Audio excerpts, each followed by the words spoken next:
Hello there, happy innovators. How you guys doing, huh? How's your week going? My week is going pretty good. All settled in here, I just had something to eat. I got a big old cup of coffee here and just kind of settling in for a nice little Singularity Podcast. And I'll tell you what, the past week or so, maybe a little bit more than that, since I released my last podcast, I've been so busy, flapping my yap with people that, it's really easy sometimes to birdwalk off of the work that I'm supposed to be doing and dilly-dally, And that's exactly what's been happening. So I kind of had to hit the brakes on that a little bit and kind of tell some folks, hey, I need to really kind of get back to work and focus. Like, party time is over, and the time for talking is over, and now I need to get back to work.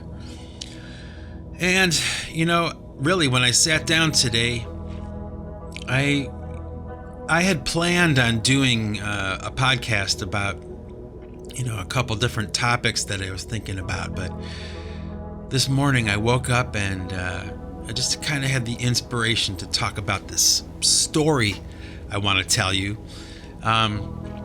It was, maybe a few years ago, maybe even 10 years ago now, I think, maybe.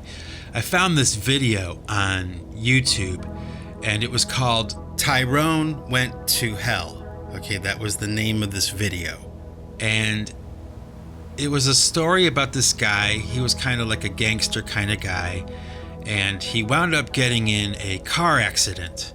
Okay, and basically what happened was he had an out-of-body experience. Like, he believed that he died. Well, he did technically, clinically die. Okay, that did happen, but he felt that he had gone to hell. Okay, that was his experience.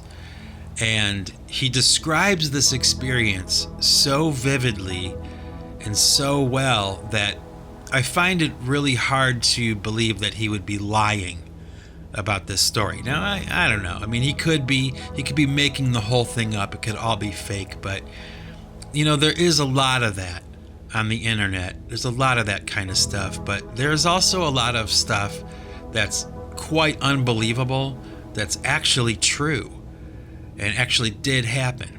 So I tend to give this guy, Tyrone, the benefit of the doubt, because you can kind of tell when someone's telling you a story, whether it's a yarn or not. You can tell whether it's a little shady, a little dicey. I don't know. But this guy, straight up. I think he's straight up.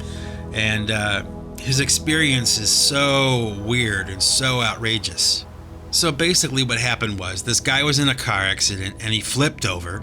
Okay, the car he was in flipped over, and he was thrown into this pond on the side of the road. And his right arm was severed off. Okay, and he flew into this pond where he was unconscious and he drowned. So he was bleeding to death, he drowned, and he started to have gangrene on the wound, which was, going to kill him too. So it was kind of like a triple whammy on this guy. And his experience was like this. Like, he said he felt like, he remembers this happening, okay? He blacked out when the car accident happened, okay? And he woke up coming out of this lake, this body of water that was underground, okay? Like, he was aware that he was underground. He was in the earth, okay?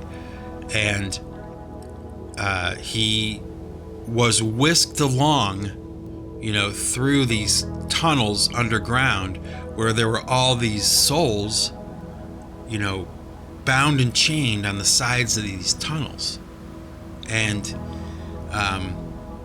you can watch the video for yourself, but he describes the experience of, seeing demons and, the experience of hell, the smell, the sounds, the sensations, and I don't know whether you believe in heaven and hell and all those kinds of things, okay? But I do.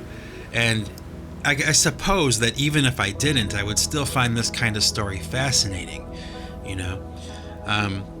But, basically, this guy was, led through hell, okay? And kind of shown it, what his destiny would have been. But according to him, he was visited by Jesus Christ, okay? And Jesus led him out of this place. He let him out of this place. And of course, back here on earth, in reality, this guy was like in a coma. They had managed to fix him up okay and everything, but they had to keep him in a coma in order to allow his body to heal. So what seemed like just a few moments for him here on earth in our reality, it was like a couple of weeks that this guy was out of it. And so he's alive now to tell this story, this testimony. Now, there was another series on television. It was called I Shouldn't Be Alive. I think that was the name of the story. And it's just, one account after another of all these people that have experienced death or, near-death experiences, which are quite common nowadays. I think that happens a lot more frequently than we're led to believe, or maybe more than we can understand. But, thankfully, because of YouTube and the internet, we can hear these stories. And there was this show, like I said, where they would feature just these people giving you the account of what happened. And, with their near-death experiences. And I loved that show. I love that kind of stuff. It's like, it fascinates me. In fact, I was just talking to a friend of mine today about it, and she was kind of like saying to me that she doesn't really believe in that kind of stuff. She doesn't really believe in heaven and hell and all that. She kind of believes that we go somewhere, but she doesn't really know if it's heaven or hell or not. But she asked me if I had any experiences with it, and I said no, I haven't. I've never been in a situation where I saw the tunnel and the bright light and my grandma, greeted me or something. I never had an experience like that, but there are several accounts that are similar to that. They all kind of see the same thing. They all kind of experience the same thing to a certain point, and then they move on to their destiny, whatever that may be. And sometimes it's good, and sometimes it's bad. And it's all, of course, very mysterious, right? I mean, it's not anything that anybody could know for sure. Even if you went through the experience yourself, you would probably, question the experience yourself. So, my friend was asking me why I would even think about that, And truth be told, she's not really a happy innovator, She's not really like somebody who thinks about things in the abstract, She's not really capable of that. She's a very linear thinker, a very logical thinker. So I can understand that, but I'm not like that at all. I kind of, I don't know. Why do I like this kind of stuff? Because it's interesting, man. It's like we're all going to die, at some point, right? It's going to happen. And it's fascinating to kind of think about sometimes, what the possibilities might be. And, of course, as like a Christian, I believe in the parameters, that it's going to be a certain way. I do believe that, but for each and every person, I do believe it's different. Each person's experience would be different. So I try to imagine, closing my eyes to this reality and opening them to another. And what would that other reality be like, you know? I suppose there are a lot of people nowadays, especially nowadays, taking this drug called DMT, which is supposed to kind of, you know, take you to that place, like take you to another realm. You know, it's not just a drug. It's not just, you know, a nice feeling or something. It's like, you know, they transport to another place. And I don't know. That sounds awfully, awfully creepy to me. And like, you know, I can understand the desire for someone to want to feel good and have a party, you know. But man, I don't want to see God, you know, on a Wednesday night, you know. That's not anything that I would be interested in at all.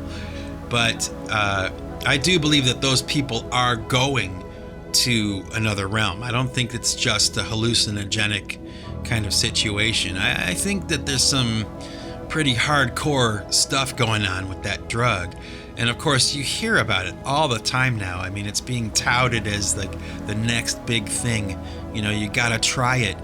And it's like, not in a million years, man. I'm sorry, but it is just not for me. You know, I don't know. Crack a beer, maybe, you know. I don't want to go to, like, you know, an alternate reality or another dimension or something. It's like, I don't think so. But anyway, you know, you have these folks that are having these near-death experiences, and, you know, some of them are good, some of them are bad. Like I said, you know, some of them go to a place where it's pleasant and happy, and they see people from their life that have been deceased. You know, I kind of like, I guess, like to think that that's how it would be, you know? Like, when you really think about it, you have like a family or something, right? And you all love each other, you know, usually very much, you know? And, I don't know, I guess, like, I think if God is a God of love, you know, because I believe in God, if God is a God of love, then he would know that love. Like, he would know that you loved your mother, or you loved your grandfather, or you loved your brother or sister or friend, you know? So, like, where does that love go when they die? You know, it's got to go somewhere. It's energy, you know? It has a purpose. Like, the actual love we have for people, it has to carry over into the next life. I believe it has to. What do you think? What do you think? Huh? Do you ever think about that? You know, like the love we have for each other, our family and friends and stuff like that. What happens to it after we die? It can't be in vain. I just don't believe it is in vain. It has to have a purpose. And, you know, with some of these accounts of, you know, people, you know, dying, okay, they die, they clinically die, they go through an experience. Some of them do see, you know, people that they loved. It's kind of a cool, cool thought, you know? That, like, if you lost your mother or father or a brother or sister or a friend, that you might actually see them again. You know, I don't know if that's how it is. I really don't know. I don't know what I think. But I like to think that it's that way. And, again, what do you think? You can answer that while I take a sip of my coffee.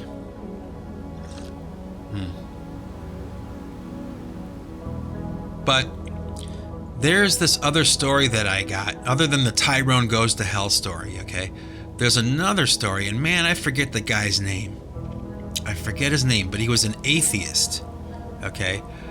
And he died. He was very sick. I think he was traveling or something, and he got very sick while he was traveling, which has to totally suck, you know? Can you imagine being, you know, away from home, like far away from home, and being like deathly ill? That's got to be the worst. But this guy did succumb to this illness that he had, and he did technically die for a period of time. Now, they revived him and he came back, obviously, to tell the story, but his experience was really kind of strange, and it's one that stood out to me a lot, because what happened was basically, he was like in his bed in this hospital, okay, and all of a sudden he had the sensation that he was leaving his body and that he was hovering above himself, looking down at his body, okay, and then the next thing he knew, he was standing by the doorway of the room, looking at himself, being ministered over by the doctors and nurses, like they were all trying to revive him. And then he heard these voices outside of the room. So he left the room, okay, he walked out of the room in spirit form, I guess, and there were these people there that he didn't recognize, and they were kind of calling him and telling him to follow them, like, come with us, okay? And they were really kind of like full of love, and they were guiding him to his destiny, this pleasant place of happiness. So he starts to follow these beings, or these individuals, let's call them, for the sake of discussion. And as they are walking along, okay, this is where it's kind of creepy and why it stands out to me.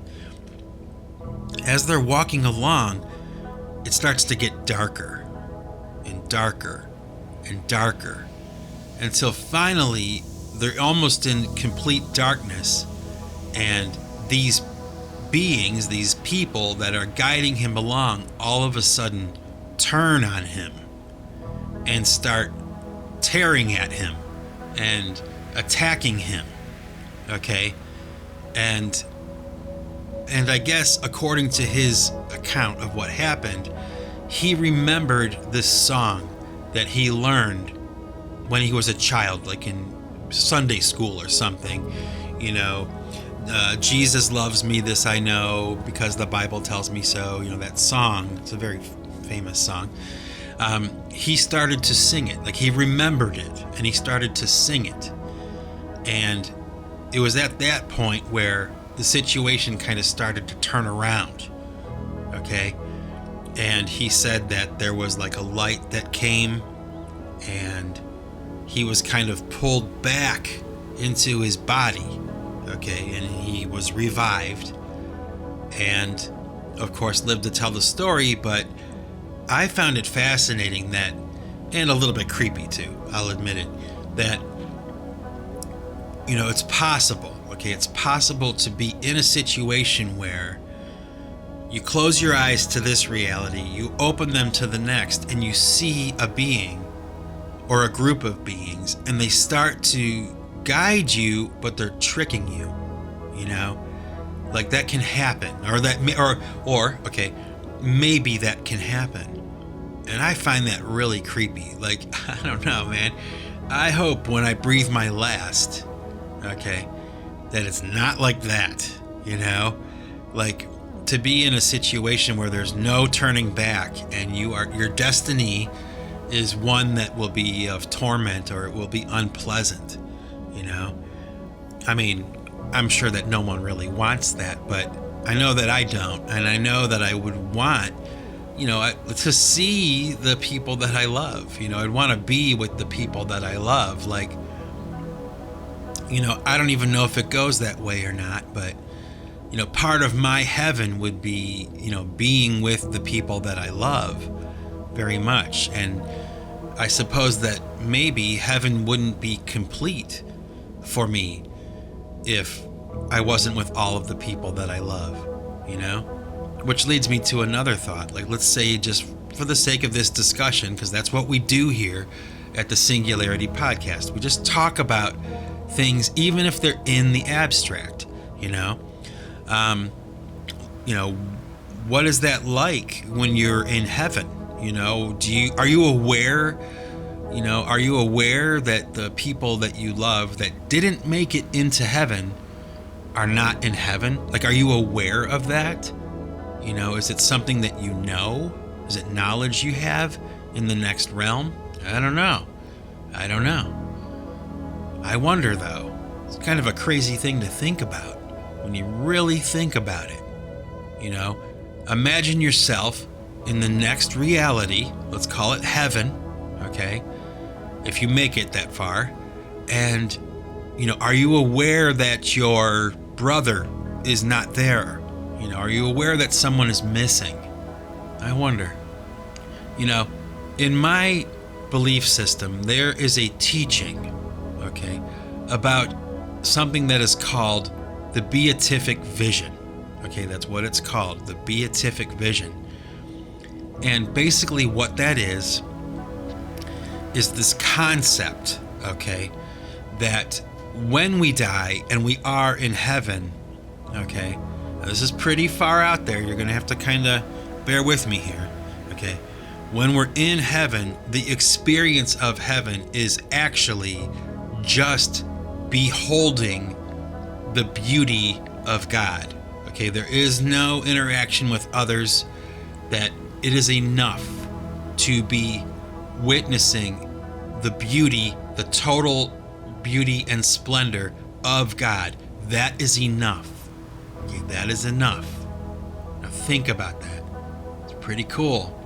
Pretty cool thing to think about. Like that could be enough for eternity, right? That's the idea, I don't know. Of course, I'll find out when I croak, I'll find out when I breathe my last, but it sure is a lot of fun to think about all that kind of stuff now, I guess in some ways maybe trying to prepare for that moment because it's coming, like when people say the end is near, the end of the world is near, right? Well, when you think about it, for me, I'm about 50 years old almost. I'll be lucky if I get another 50, So I guess the end is near, isn't it? Think about it. Now, also in my belief system, okay, there is the teaching of a place called purgatory. Okay, like a middle ground, a place that's not quite heaven, right? And it's not hell either, that there is still some work to be done. Like you still have to work some of the sin, okay, off of your soul, burn it off in order to be worthy of heaven.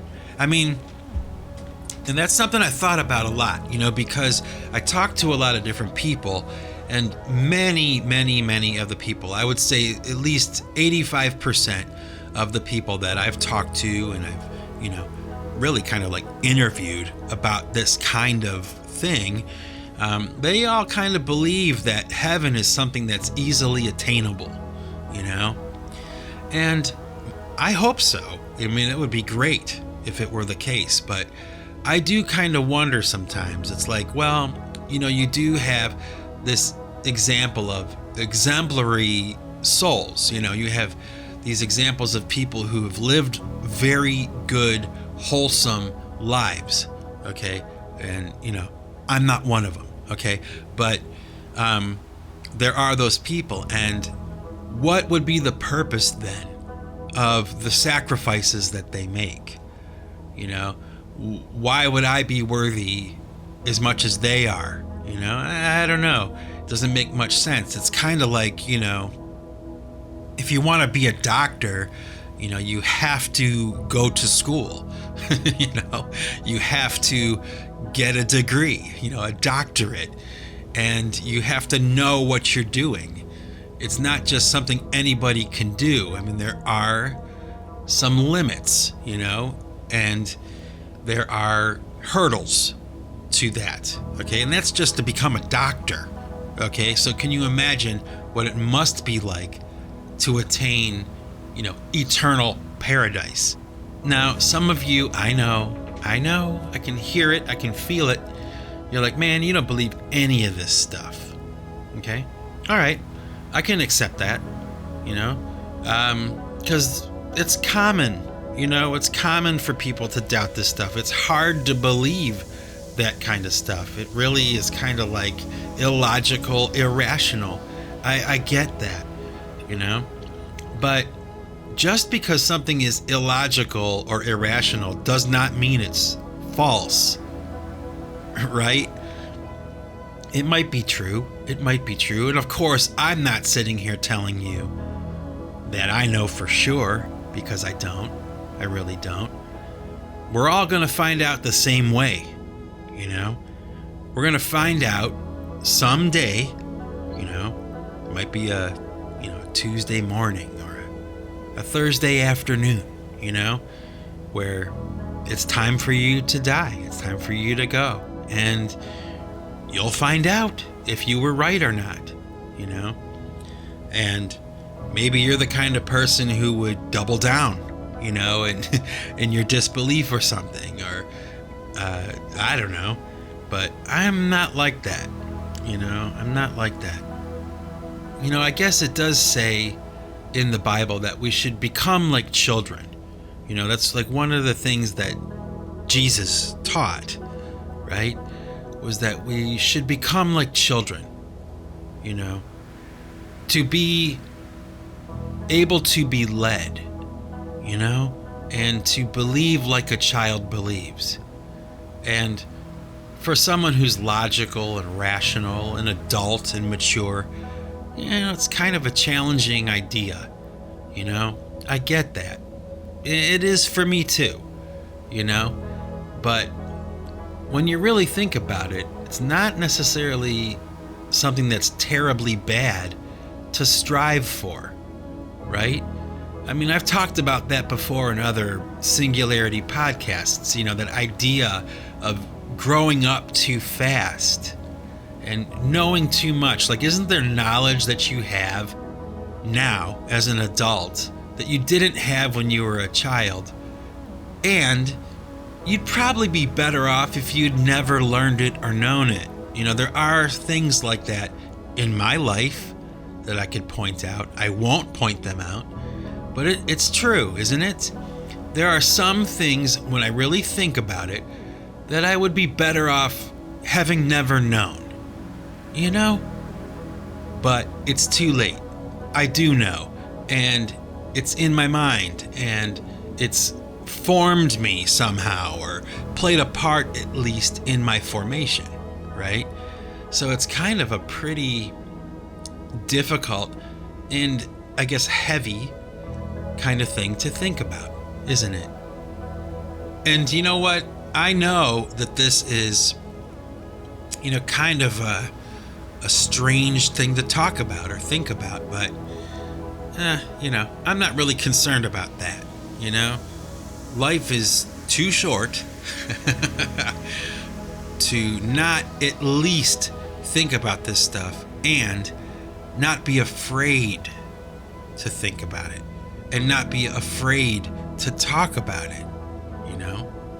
Because, you know, like I said, we are all heading in the same direction. You know, we are all promised two things, okay? To be born, right? And to die. Those are the two things, no matter where you are in the world, no matter what kind of person you are, no matter how much money you have, no matter how much money you don't have, okay? We are all going to, at some point, cease to exist in this reality. That will happen. And I just kind of find it to be like, I don't know, what's the word? You know, stupid, okay? That's not a very academic word, but stupid to not at least think about it. And of course, you know, we all do. So, but, okay, we don't all make a podcast about it. So I will concede to that, okay? That's where I reserve the license to be weird, okay? To talk about these kinds of things, right? It's kind of fun. You have to admit, it's kind of fun to think about this stuff. It gets the juices in your brain like flowing, you know? And of course, in a lot of ways, it's unavoidable. You know, you have to think about it. You have to think about the end game, right? So, speaking of the end game, I think that I am going to stop talking right now, stop bloviating about, near-death experiences and the afterlife and those kinds of things. But I should be making you another podcast pretty soon anyway. I do have to get back to work. I have to stop flapping my yap. I gotta sit down and concentrate and work. And it is so easy to just not do that, So self-discipline is in order right now, and I need to focus. So if you're one of those friends that got my message, okay, that said, hey, I need to chill out for a while, talk to you later, I'll contact you. If you're one of those, don't be offended. There is no problem. I'm not upset. I'm not angry. I just really need to focus on what I really love to do, which is making new music and, of course, making new podcasts like this one. So until next time, peace out, everybody. I hope that you have a great week or weekend, I guess. And you can probably plan on hearing from me again in the near future. Okay? So with that, this is Mike Bostwick from Pipe Choir Records signing off. And remember, folks, if you want to keep what you've got to give it away. Take it easy.